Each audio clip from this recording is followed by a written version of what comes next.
Hello students, welcome to CRP academy. CRP একাডেমিতে তোমাদের সকলকে স্বাগত এবং প্রত্যেককে গুড মর্নিং। তো আমরা আপকামিং কলকাতা পুলিশ এবং ওয়েস্ট বেঙ্গল পুলিশ এক্সাম 2024 পরীক্ষাকে লক্ষ্য করে প্রত্যেকদিন সকাল 7টা থেকে বাছাই করা হুবহু কমনযোগ্য 40টি করে জিকে প্রশ্নোত্তর প্র্যাকটিস করছি এবং আপকামিং ক্লার্কশিপ মিসলেনিয়াস পরীক্ষার জন্য সমপরিমাণে গুরুত্বপূর্ণ এই সমস্ত প্র্যাকটিস সেট। তো আজকে আমরা 27 নম্বর প্র্যাকটিস সেট করব এবং বাছাই করা 40টা প্রশ্নোত্তর দেখে নেব। তার আগে সিআরপি একাডেমিতে যারা নতুন তারা অবশ্যই চ্যানেলটিকে সাবস্ক্রাইব করো, পাশের বেল আইকনটা প্রেস করে রাখো এবং আমাদের টেলিগ্রামে যুক্ত হয়ে যাও। ফ্রি পিডিএফ, বিষয়ভিত্তিক মক টেস্ট, ফ্রি সাপ্তাহিক কারেন্ট অ্যাফেয়ার্স এবং ফ্রি সাপ্তাহিক ফুল মক টেস্ট পাওয়ার জন্য। তো আজকে ক্লাসে যে গুরুত্বপূর্ণ 40টা প্রশ্নোত্তর রয়েছে সেগুলো এবারে এক এক করে দেখে নেওয়া যাক। দেখো, 1 নম্বর প্রশ্ন, প্যারিস অলিম্পিক্স 2024-এ জ্যাভলিন থ্রোয়ার সুমিত আন্তিল কিসের পদক জিতলেন? প্রত্যেকটা প্রশ্ন চলাকালীন নিজেরাই চেষ্টা করবে সঠিক উত্তরগুলো কমেন্ট বক্সে কমেন্ট করার। তারপর আমার উত্তরের সাথে মেলানোর চেষ্টা করবে তোমাদের উত্তরগুলো মিলছে কি। তো সঠিক উত্তর হয়ে যাবে অপশন এ, প্যারিস অলিম্পিক 2024-এ জ্যাভলিন থ্রোয়ার সুমিত আন্তিল স্বর্ণ পদক জিতেছেন। তো প্রশ্নটা ঘুরিয়ে আসতে পারে যে প্যারিস অলিম্পিক্সে জ্যাভলিন থ্রোতে কে সোনার পদক জিতেছেন, তখন সঠিক উত্তর হবে সুমিত আন্তিল। 2 নম্বর প্রশ্ন দেখো, বিশ্বভারতী বিশ্ববিদ্যালয়ের প্রথম আদিবাসী উপাচার্য হিসাবে নিযুক্ত হলেন নিচের কোন ব্যক্তি?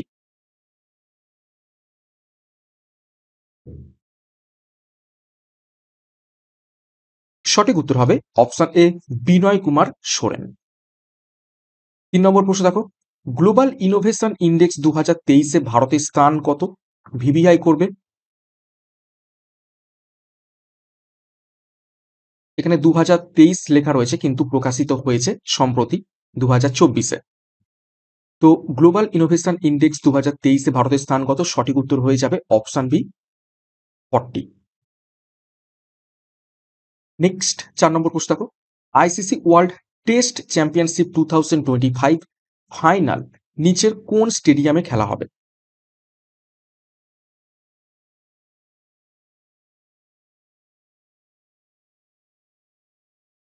সঠিক উত্তর হবে অপশন ডি, লর্ডসে খেলা হবে আইসিসি ওয়ার্ল্ড টেস্ট চ্যাম্পিয়নশিপ 2025।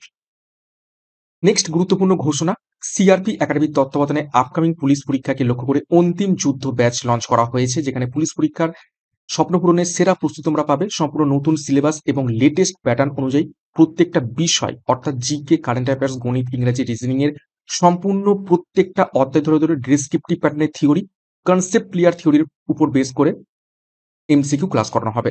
অর্থাৎ থিওরি এবং এমসিকিউ ক্লাস তোমরা বোধ পাবে। তো যোগাযোগ করো 9647553612 নাম্বারে। অলরেডি বহু সংখ্যক স্টুডেন্ট যুক্ত হয়ে গিয়েছে, যারা এখনো যুক্ত হতে চাও আমাদের সাথে যোগাযোগ করো। ডিসক্রিপশন বক্সে বিস্তারিত পেয়ে যাবে। এছাড়া 80টা প্র্যাকটিস সেট সহ প্র্যাকটিস ব্যাচ লঞ্চ করা হয়েছে, যেখানে 3500 প্রশ্ন তো তোমরা পেয়ে যাবে। সম্পূর্ণ বিষয় ভিত্তিক তোমরা এখান থেকে প্র্যাকটিস করতে পারবে। এছাড়া পুলিশ পরীক্ষার বিগত বছরের প্রশ্নোত্তরও পেয়ে যাবে। সমস্ত কিছু বিস্তারিত ডিসক্রিপশন বক্সে পেয়ে যাবে। এছাড়া আমাদের এই নাম্বারে 9647553612 নাম্বারে যোগাযোগ করো। নেক্সট দেখো 5 নম্বর প্রশ্ন, বিশুদ্ধ জলের গ্রহণযোগ্য বিওডির মান কত? বিওডির ফুল ফর্ম কি? Biological oxygen demand. অর্থাৎ জলের মধ্যে কতটা অক্সিজেন প্রয়োজন রয়েছে সেটাকে বলা হচ্ছে বিওডি। তো এর গ্রহণযোগ্য বিওডির মান কত? সঠিক উত্তর হবে অপশন ডি, 5 ppm। ওকে, যত বেশি বিওডি হয়ে যাবে তত কিন্তু খারাপ। জলের অক্সিজেন ডিমান্ড যদি বেড়ে যায়, অর্থাৎ অক্সিজেন নেই জলের মধ্যে, ডিমান্ড প্রচুর রয়েছে অক্সিজেনের, তার মানে সেই জলটা কিন্তু খুব একটা ভালো নয়, সেখানে কোনো প্রাণী থাকতে পারবে না। তো ডিটেলস একটু দেখবো। দেখো, বিওডির পূর্ণরূপ হলো বায়োকেমিক্যাল। আমি একটু ভুল বলেছি, এটা বায়োলজিক্যাল নয়, এটা হচ্ছে বায়োকেমিক্যাল। ঠিক আছে, বায়োকেমিক্যাল। বায়োকেমিক্যাল অক্সিজেন ডিমান্ড বা জৈব রাসায়নিক প্রক্রিয়ায় অক্সিজেনের চাহিদা। দূষিত পানিতে উপস্থিত জৈব পদার্থকে অণুজীব যেমন ব্যাকটেরিয়া দ্বারা বিয়োজনের জন্য যে পরিমাণ অক্সিজেনের প্রয়োজন হয় তাকে সম্পর্কে কি বলা থাকে? বিওডি বলা হয়ে থাকে। নেক্সট দেখো 6 নম্বর প্রশ্ন, রাতাপানি টাইগার রিজার্ভ কোন রাজ্যে অবস্থিত রয়েছে?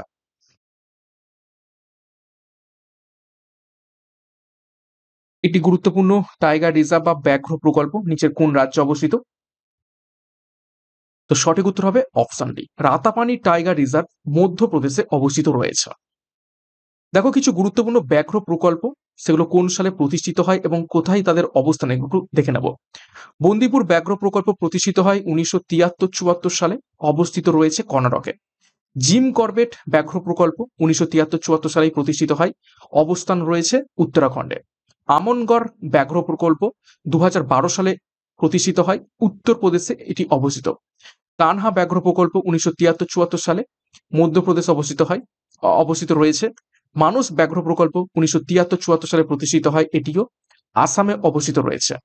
মেলঘাট ব্যাঘ্র প্রকল্প 1973-74 সালে প্রতিষ্ঠিত হয় এবং মহারাষ্ট্রে অবস্থিত রয়েছে। 7 নম্বর প্রশ্ন, বাংলার নানা সাহেব কাকে বলা হয়?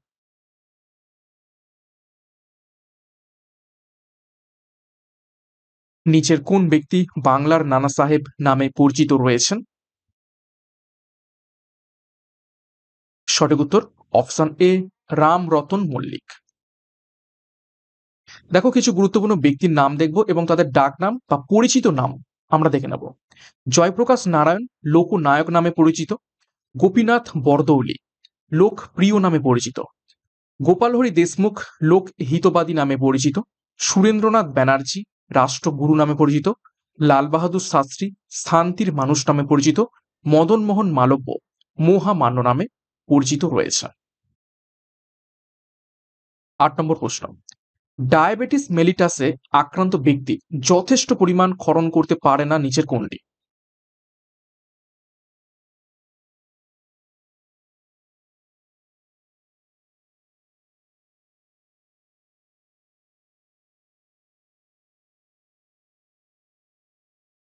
নিচের কোনটিকে যথেষ্ট পরিমাণে ক্ষরণ করতে পারে না ডায়াবেটিস মেলিটাস সে আক্রান্ত ব্যক্তি? সঠিক উত্তর হবে অপশন ডি, ইনসুলিন। যে কারণে যারা ডায়াবেটিস মেলিটাসে আক্রান্ত ব্যক্তি হয় তাদের বাইরে থেকে ইনসুলিন কি হয়, ইনজেক্ট করতে হয়, ইনজেকশনের মাধ্যমে প্রদান করতে হয়। নেক্সট দেখো 9 নম্বর প্রশ্ন, একটি স্টিমার নদী থেকে সাগরে ঢুকলে স্টিমারটির অবস্থা কেমন হবে? খুবই গুরুত্বপূর্ণ প্রশ্ন, পরীক্ষাতে অনেকবারই এসেছে।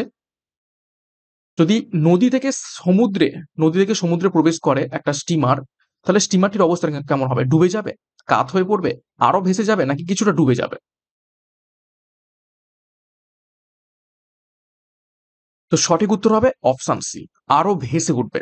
কেন ভেসে উঠবে?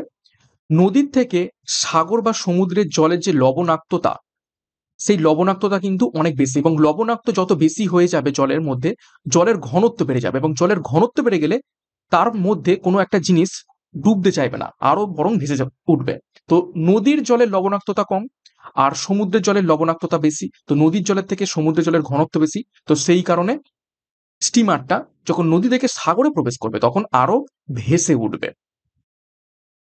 একটা জলজান্ত উদাহরণ কি রয়েছে, ডেড সি, তোমরা ডেড সির নাম শুনেছো।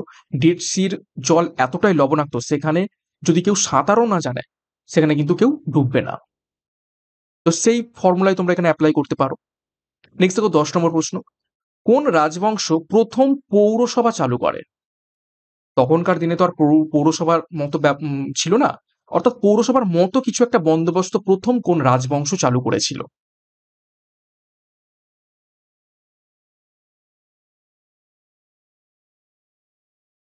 সঠিক উত্তর হবে অপশন সি, মৌর্য বংশ।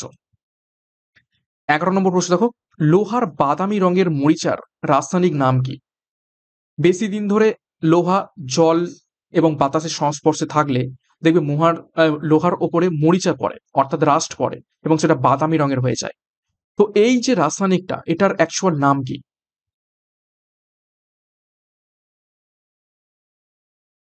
সঠিক উত্তর হবে অপশন ডি, ফেরিক হাইড্রক্সাইড এবং ফেরিক অক্সাইড থাকে এই রাসায়নিকের মধ্যে, বাদামি রঙের মরিচার মধ্যে। দেখো কিছু গুরুত্বপূর্ণ যৌগ দেখবো, তাদের রাসায়নিক নাম দেখবো এবং তাদের সংকেত আমরা দেখবো। দেখো মিউরিয়েটিক অ্যাসিড নামে যেটি পরিচিত সেটা আর কিছুই নয়, সেটা হচ্ছে হাইড্রোক্লোরিক অ্যাসিড অর্থাৎ HCl। লাফিং গ্যাস সেটি হলো নাইট্রাস অক্সাইড N2O। ক্লোরোফর্ম সেটি হলো টাইক্লোরোমিথেন, সংকেত CHCl3। চিলি সলপিটার নামে আমরা যাকে জেনে থাকি সেটি হলো সোডিয়াম নাইট্রেট অর্থাৎ NaNO3। কস্টিক পটাশ যে যৌগটি তার রাসায়নিক নাম হলো পটাশিয়াম হাইড্রোক্সাইড অর্থাৎ KOH, এবং লুনার কস্টিক নাম আমরা যাকে জেনে থাকি সেটির রাসায়নিক নাম হলো সিলভার নাইট্রেট অর্থাৎ AgNO3। গুরুত্বপূর্ণ তথ্য। 12 নম্বর প্রশ্ন, মাছির বিজ্ঞানসম্মত নাম কি? বেশ কয়েকবার পরীক্ষাতে এসেছে। মাছির বিজ্ঞানসম্মত নাম কি?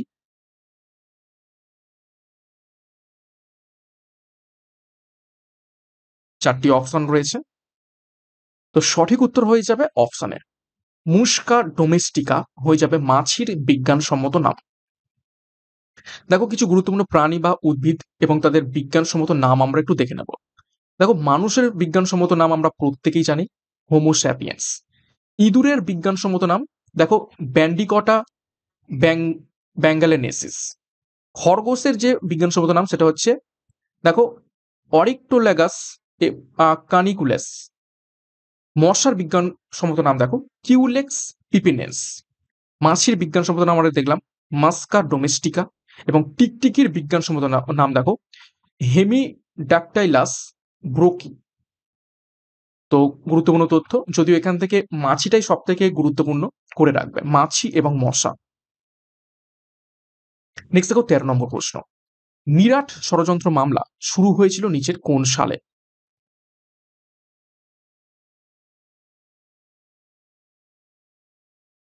মিরাট ষড়যন্ত্র মামলা নিচের কোন সালে শুরু হয়? সঠিক উত্তর হবে অপশনে 1929 সালে শুরু হয় মিরাট ষড়যন্ত্র মামলা। দেখো কিছু গুরুত্বপূর্ণ ষড়যন্ত্র মামলা ইতিহাসের পাতা থেকে আমরা দেখবো এবং তাদের সালগুলো দেখে নেব। মুজফ্ফরপুর ষড়যন্ত্র মামলা 1908 সালে হয়।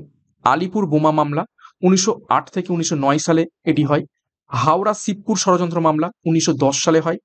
নাসিক ষড়যন্ত্র মামলা 1910 থেকে 1911 সালে হয়। তিন ভ্যালি ষড়যন্ত্র মামলা 1911 থেকে 1915-র মধ্যে হয়। রাজাবাজার বোমা ষড়যন্ত্র মামলা 1913 সালে এটি হয়। 14 নম্বর প্রশ্ন, ডিটারজেন্টের উপস্থিতি মূলক ঘটিত যৌগ মূলত জল দূষণ ঘটায়, সেটি কি ধরনের যৌগ? অর্থাৎ এমন একটা যৌগ যেটা ডিটারজেন্টে উপস্থিত থাকে এবং ডিটারজেন্ট ব্যবহারের ফলে জল দূষণ ঘটে, তো সেটা কি ধরনের যৌগ যেটা ডিটারজেন্টে থাকে জল দূষণ ঘটিয়ে থাকে? সেটি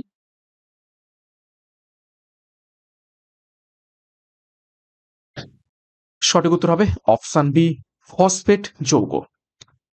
15 নম্বর প্রশ্ন দেখো, পশ্চিমবঙ্গে হিমালয় পর্বতের পাদদেশ কি নামে পরিচিত রয়েছে?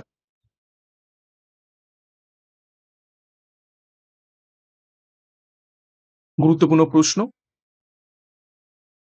এবং ইজি প্রশ্ন। সঠিক উত্তর হবে অপশন এ, তরাই এবং ডুয়ার্স। পরীক্ষায় আর একটা প্রশ্ন আছে যে তিস্তা নদীর কোন অংশ তরাই এবং কোন অংশ ডুয়ার্স নামে পরিচিত রয়েছে? সবসময় মনে রাখবে তিস্তা নদীর পূর্ব অংশ সেটি হচ্ছে কি ডুয়ার্স, আর তিস্তা নদীর পশ্চিম অংশ সেটা কি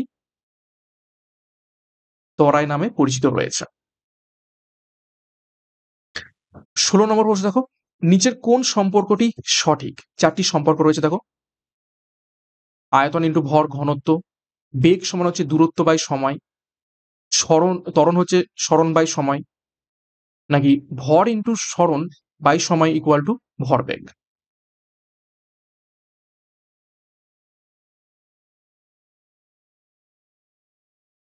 তো কোনটি সঠিক এখানে? তো সঠিক উত্তর এখান থেকে হয়ে যাবে অপশন ডি, ভর ইন্টু সরণ বাই সময় ইকুয়াল টু বেগ। কি করে? দেখো এইখানে যে অপশন বি দেওয়া রয়েছে বেগ সমান দূরত্ব বাই সময়, এটা কিন্তু ভুল। বেগ সমান কি? বেগ সময় হচ্ছে সরণ বাই সময়, ঠিক আছে? আর যেটা ঘনত্ব দেওয়া রয়েছে অ্যাকচুয়ালি ওটা আয়তন ইন্টু ভর নয়, ওটা হবে ভর বাই আয়তন, তবেই হচ্ছে ঘনত্ব। ভর বাই আয়তন সমান ঘনত্ব। ওকে, তো যাই হোক, নেক্সট দেখো 16 নম্বর প্রশ্ন। ক্রোমোজোমের মেরুকরণ হয় কোন দশায়?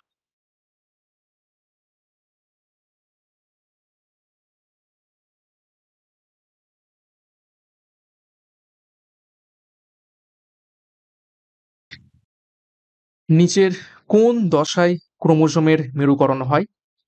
সঠিক উত্তর হবে অপশন বি, অ্যানাফেজ দশায় ক্রোমোজোমের মেরুকরণ হয়ে থাকে।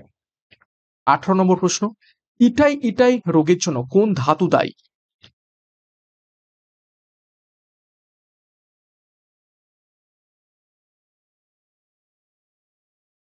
চারটি ধাতুর নাম রয়েছে, তো সঠিক উত্তর হয়ে যাবে অপশন ডি, ক্যাডমিয়াম। ক্যাডমিয়াম দায়ী হচ্ছে ইটাই ইটাই রোগের জন্য। আর পারদ মিনামাটা। ওকে, তো ডিটেলস দেখবো। দেখো, কিছু গুরুত্বপূর্ণ রোগ দেখবো এবং দূষক দেখবো। মিনামাটা রোগ হয়ে থাকে পারদের জন্য, ইটাই ইটাই রোগ হয়ে থাকে ক্যাডমিয়ামের জন্য, ডিসলেক্সিয়া রোগ হয়ে থাকে সিসার জন্য, এবং ব্ল্যাক ফুট ডিজিজ হয়ে থাকে আর্সেনিকের জন্য। 19 নম্বর প্রশ্ন দেখো, নিউট্রনের আবিষ্কার নিচের কোন বিজ্ঞানী করেছিলেন? খুবই বাছাই করা প্রশ্ন তোরা আমরা করছি, এবং কিছু প্রশ্ন তোমাদের জানা, কিছু প্রশ্ন অজানা, ইজি, মডারেট, হার্ড, সমস্ত ধরনের প্রশ্ন থাকছে প্রত্যেকটা সেটে, যেমনটা পরীক্ষাতে প্রশ্ন হয়ে থাকে, এবং সাথে এক্সট্রা নোটস। তো সঠিক উত্তর হয়ে যাবে অপশন ডি, চ্যাডউইক। অ্যাকচুয়ালি নাম চ্যাডউইক, ঠিক আছে, চ্যাডউইক। তো সেটা উচ্চারণ অনেক সময় স্যাডউইক হয়ে থাকে। তো দেখো, কিছু গুরুত্বপূর্ণ আবিষ্কার এবং আবিষ্কারকের নাম দেখে নেব। এক্স রে আবিষ্কার করেন উইলিয়াম রনজেন। গামারশ্মি আবিষ্কার করেন পল ভিলার্ড। নিরাপত্তা বাতি আবিষ্কার করেন হামফ্রে ডেভি। বৈদ্যুতিক বাল্ব আবিষ্কার করেন আলভা এডিসন। স্টেথোস্কোপ আবিষ্কার করেন রেনে লিনেক। ইলেকট্রন আবিষ্কার করেন জে জে টমসন। এবং প্রোটন আবিষ্কার করেন রাদারফোর্ড। খুবই গুরুত্বপূর্ণ তথ্য, ভালো করে দেখবে। 20 নম্বর প্রশ্ন দেখো, বংশগতির জনককে, নিচের কোন ব্যক্তিকে বংশগতির জনক বলা হয় তাকে?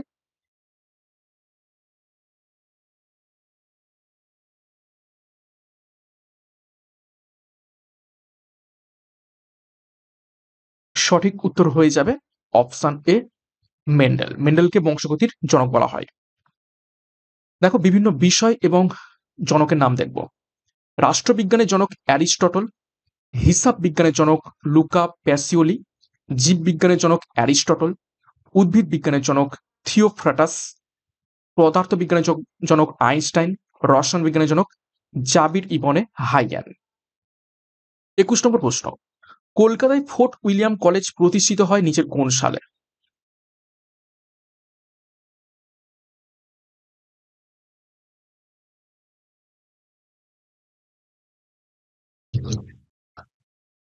গুরুত্বপূর্ণ প্রশ্ন। সঠিক উত্তর হবে, দেখে নাও, অপশনে 1800 সালে কলকাতায় ফোর্ট উইলিয়াম কলেজ প্রতিষ্ঠিত হয়, এবং কে প্রতিষ্ঠা করেন? Lord Wellesley. ডিটেলস দেখবো। দেখো, কিছু গুরুত্বপূর্ণ শিক্ষা প্রতিষ্ঠান ভারতবর্ষের, তাদের প্রতিষ্ঠাতা এবং সাল আমরা দেখব। কলকাতা মাদ্রাসা প্রতিষ্ঠা করেন ওয়ারেন হেস্টিং 1781 সালে।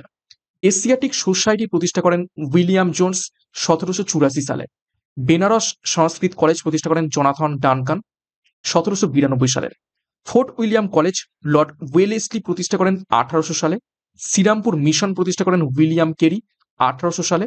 স্কুল বুক সোসাইটি প্রতিষ্ঠা করেন ডেভিড হেয়ার 1817 সালে। নেক্সট দেখো, 22 নম্বর প্রশ্ন। কোন গ্রন্থি থেকে পিত্ত নিঃসৃত হয়?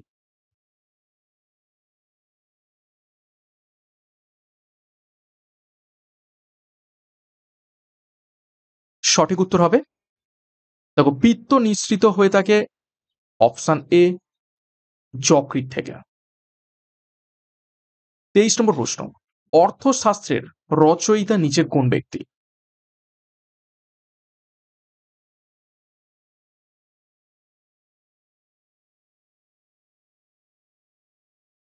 গুরুত্বপূর্ণ ঐতিহাসিক গ্রন্থ।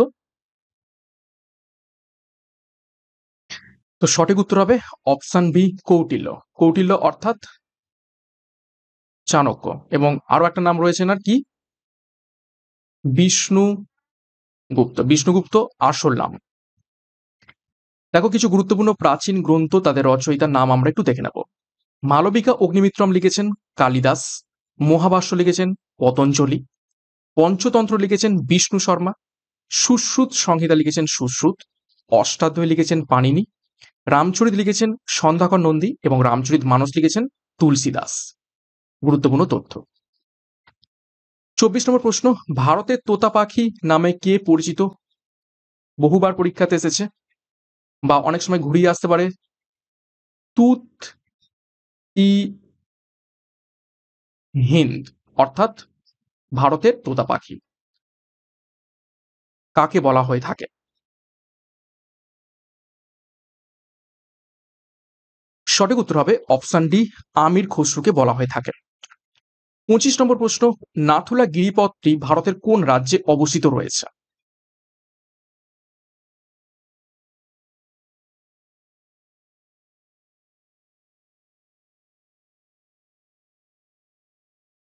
নিচের কোন রাজ্যে নাথুলা গিরিপথ অবস্থিত? সঠিক উত্তর হবে, দেখে নাও অপশনে, সিকিমে অবস্থিত রয়েছে নাথুলা গিরিপথ। দেখো ভারতের কিছু গুরুত্বপূর্ণ গিরিপথ, তাদের অবস্থান এবং কোন দুটি স্থানকে সংযোগ করেছে একটু দেখে নেব। বারালাচা পাস জম্মু কাশ্মীরে অবস্থিত রয়েছে, মানালি এবং লে উপত্যকাকে সংযোগ করেছে। নেক্সট দেখো রোটাং পাস হিমাচল প্রদেশে অবস্থিত রয়েছে, কুলু এবং সিপ্তি উপত্যকাকে সংযুক্ত করেছে। নেক্সট দেখো জেলেপলা পাস সিকিমে অবস্থিত রয়েছে, সিকিম এবং লাসা উপত্যকাকে সংযুক্ত করেছে।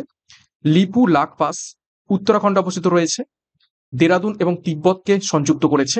নাথুলা পাস সিকিমে অবস্থিত, সিকিম এবং চীনকে যুক্ত করেছে।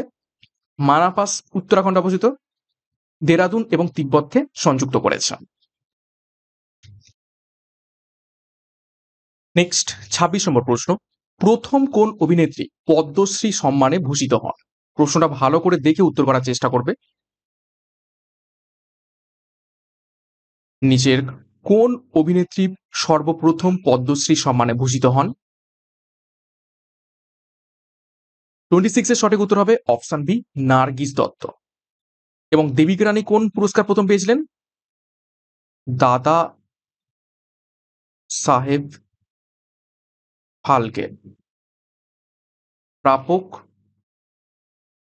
প্রথম অভিনেত্রী।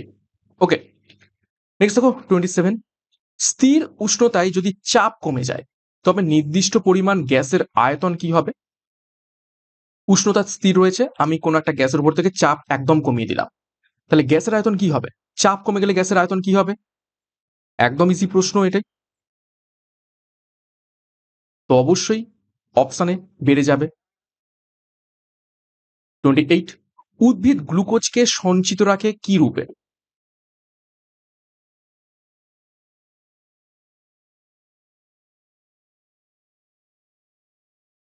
নিচের কোনটি রূপে গ্লুকোজকে সঞ্চিত রাখে উদ্ভিদ?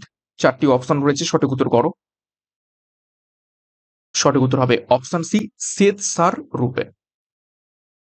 29, নিচের কোন ভারতীয় পাকিস্তানের সর্বোচ্চ সম্মান যেটি হলো নিশান ই পাকিস্তান পেয়েছিলেন? আমাদের ভারতের সর্বোচ্চ সম্মান কি? ভারতরত্ন। সেরকম পাকিস্তানের সর্বোচ্চ সম্মান নিশান ই পাকিস্তান নিচের কোন ভারতীয় পেয়েছিলেন?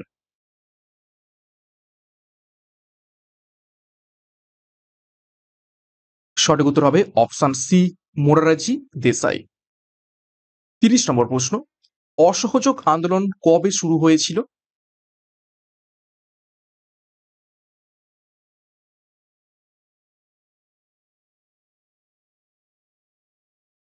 গুরুত্বপূর্ণ প্রশ্ন। তো অসহযোগ আন্দোলন শুরু হয় অপশন এ 1920 সালে। 31 নম্বর প্রশ্ন, চতুরার্যম বা চতুরার্যম নীতি কে প্রবর্তন করেন?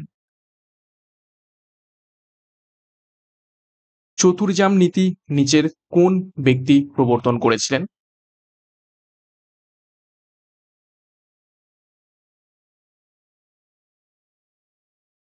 সঠিক উত্তর হবে অপশন সি, মহাবীর। এটি জৈন ধর্মের সাথে সম্পর্কিত রয়েছে। 32 দেখো, 1876 খ্রিস্টাব্দে ভারত সভা কে গঠন করেন? ভিভিআই প্রশ্ন। গুরুত্বপূর্ণ প্রশ্ন ইতিহাসের মধ্য থেকে, মডার্ন হিস্ট্রির উপর থেকে।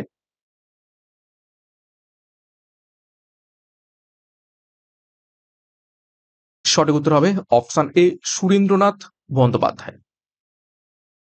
33 নম্বর প্রশ্ন দেখো, বায়ুমণ্ডলে যে বিরলতম গ্যাস সর্বাধিক তা হলো নিচের কোনটি? বিরলতম গ্যাস অর্থাৎ নোবেল গ্যাস, যেটাকে খুব কম পরিমাণে পাওয়া যায়, কিন্তু অনেক গ্যাসই রয়েছে যেগুলো বিরলতম, তার মধ্যে থেকে সর্বাধিক নিচের কোনটা?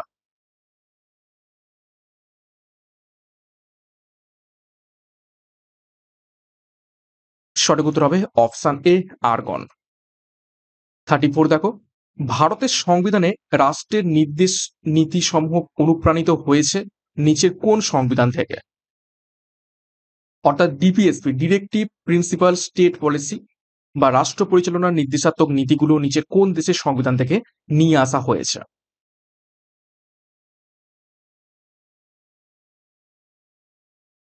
সঠিক উত্তর হবে অপশন ডি, আয়ারল্যান্ডের সংবিধান থেকে নিয়ে আসা হয়েছে। কত নম্বর পার্টে রয়েছে বর্তমানে? রয়েছে পার্ট 4-এ, আর্টিকেল 36 থেকে 51।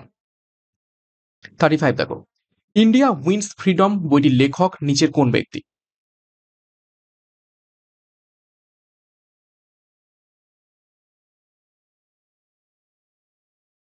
সঠিক উত্তর হবে অপশন ডি, আবুল কালাম আজাদ।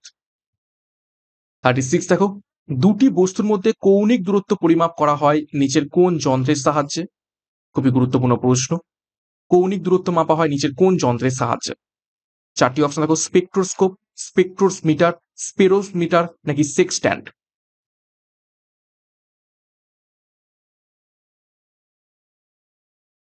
সঠিক উত্তর হবে অপশন ডি, কৌণিক দূরত্ব পরিমাপক যন্ত্রের নাম হচ্ছে সেক্সট্যান্ট।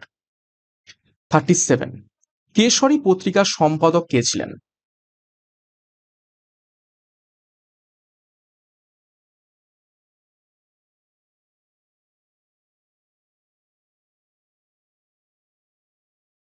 সঠিক উত্তর হবে অপশন বি, বাল গঙ্গাধর তিলক ছিলেন কেশরী পত্রিকার সম্পাদক।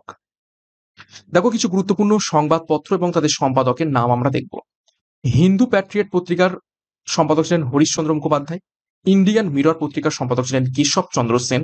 যুগান্তর পত্রিকার সম্পাদক ছিলেন ভূপেন্দ্রনাথ দত্ত। সঞ্জীবনী পত্রিকার সম্পাদক ছিলেন কৃষ্ণ কুমার মিত্র। সন্ধ্যা পত্রিকার সম্পাদক ছিলেন ব্রহ্মবান্ধব উপাধ্যায়।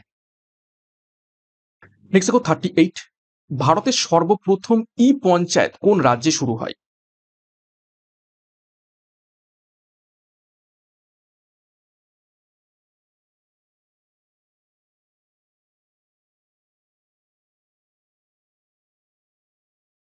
সঠিক উত্তর হবে অপশন বি, অন্ধ্রপ্রদেশে সর্বপ্রথম ই পঞ্চায়েত শুরু হয়।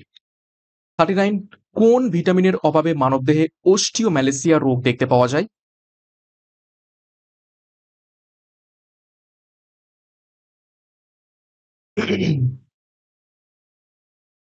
সঠিক উত্তর হবে অপশন এ, ভিটামিন ডি। তো দেখো, ভিটামিন এবং খনিজের অভাবজনিত রোগসমূহ দেখবো, অনেকবার দেখেছি, তবু বারবার করে আমরা এগুলো দেখি, যাতে করে এরকম প্রত্যেক দিন রিপিট করতে করতে একদম মাথার মধ্যে ঢুকে যায় এবং অ্যাকুরেটলি তোমরা উত্তরগুলো করতে পারো। ভিটামিন এর অভাবে রাতকানা রোগ দেখতে পাওয়া যায়। ভিটামিন বি 1 এর অভাবে বেরি রোগ দেখতে পাওয়া যায়। ভিটামিন বি 2 অভাবে স্টোমাটোটাইটিস রোগটি দেখতে পাওয়া যায়। ভিটামিন বি 3 অভাবে পেলেগ্রা রোগ দেখতে পাওয়া যায়। ভিটামিন বি 6 এর অভাবে নিউরোপ্যাথি রোগ দেখতে পাওয়া যায়। ভিটামিন বি 7 এর অভাবে ডার্মাটাইটিস এবং অ্যান্ট্রিস রোগ দেখতে পাওয়া যায়। ভিটামিন বি 7 এর অভাবে অ্যানিমিয়া এবং রক্তাল্পতা দেখতে পাওয়া যায়। ভিটামিন সির অভাবে স্কারভি। ভিটামিন ডির অভাবে রিকেট রোগ। ভিটামিন ইর অভাবে বন্ধ্যাত্ব এবং ভিটামিন কে এর অভাবে রক্তক্ষরণ দেখতে পাওয়া যায়। 40 নম্বর প্রশ্ন এবং আজকে ক্লাসের শেষ প্রশ্ন দেখো, কোন আন্দোলন চলাকালীন গান্ধীজি করেঙ্গে ইয়া মরেঙ্গে স্লোগান দিয়েছিলেন? ডু অর ডাই, করব অথবা মরব। কোন আন্দোলন চলাকালীন গান্ধীজি এই স্লোগান দিয়েছিলেন? সঠিক উত্তর দেখে নাও, অপশন ডি, ভারত ছাড়ো আন্দোলন। কত সালে হয়? 1942 সালে। তো এই ছিল গুরুত্বপূর্ণ 40টা প্রশ্ন উত্তর আজকে ক্লাসের মধ্যে থেকে। 40-এর মধ্যে কার কত স্কোর হয়েছে কমেন্ট বক্সে তোমরা প্রত্যেকে কমেন্ট করে জানাবে, এবং প্রশ্নপত্র কেমন ছিল সেই ব্যাপারেও তোমরা কমেন্ট করবে। তো তোমাদের কমেন্ট কিন্তু আমাদের এই প্রশ্নপত্র এবং ক্লাসগুলো নিয়ে আসতে খুবই উৎসাহ দেয়। এবং নতুন হয়ে থাকলে চ্যানেলটিকে সাবস্ক্রাইব করো, পাশের বেল আইকনটা প্রেস করে রাখো এবং টেলিগ্রামে যুক্ত হয়ে যাও। তো আজ